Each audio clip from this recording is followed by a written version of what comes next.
Hi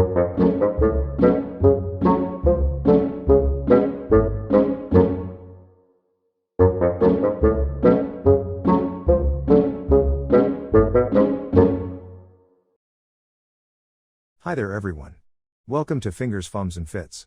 And in today's episode of TTPITL I will be continuing my classic Tyranid schemes, but this time with a Lictor. Tyranid Lictors are great models, and we are really spoiled for choice these days in 10th edition, what with the regular Lictor. The awesome new Death Leaper model. The cute little Von Ryan's Leapers. And even the Neuro Lictor, although the less said about that, the better. But we're not here to talk about 10th edition today. We're winding the clocks back to the 90s and the second edition of Warhammer 40,000. Specifically the 1995 Metal Lictor model. I mean, look at this thing. It was imposing, it looked creepy enough with its weird feeder tendrils, and its scything talons looked like they could actually slice through a land raider. And it is this model that we'll be taking inspiration from today. So, what do we think? Can I keep the paint inside the lines? Let's find out. Okay. You did hear me say take inspiration from. As you can see, there are some design changes from the classic to the current, so I will be adjusting the color scheme to what I think makes sense to the design, while still trying to remain faithful to the original. And to begin, I undercoated the model with Corax white.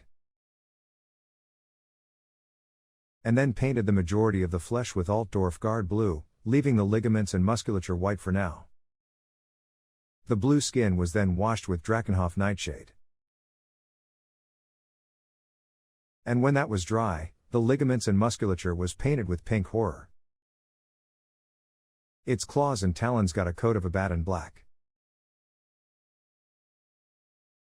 And the not so creepy feeder tendrils on this model were painted with War flesh. Before the carapace areas were painted with Xandri dust. And Basilicanum gray was washed over the scenic base elements to complete the initial base coats. Now on to the detail, starting with some washes, the first of which was Gulliman flesh over the carapace. Followed by Caraburg crimson over the pink fleshy bits. And finally Beal tan green on the feeder tendrils. Which were then layered with Warpstone glow. And highlighted with Auric flesh. I then highlighted the black claws, first with an edge highlight of Administratum gray, then a spot highlight of white scar. Pink horror was once again used on the ligaments and musculature, but this time as a highlight. And then re-layered the Xandri dust on the carapace, before edge highlighting with pallid witch flesh. And finally, the blue flesh was highlighted with rust gray. Which then left only the base to complete. And so, there we have it. A Tyranid Lictor, painted in a scheme inspired by 2nd edition Warhammer 40,000. So, what do we think?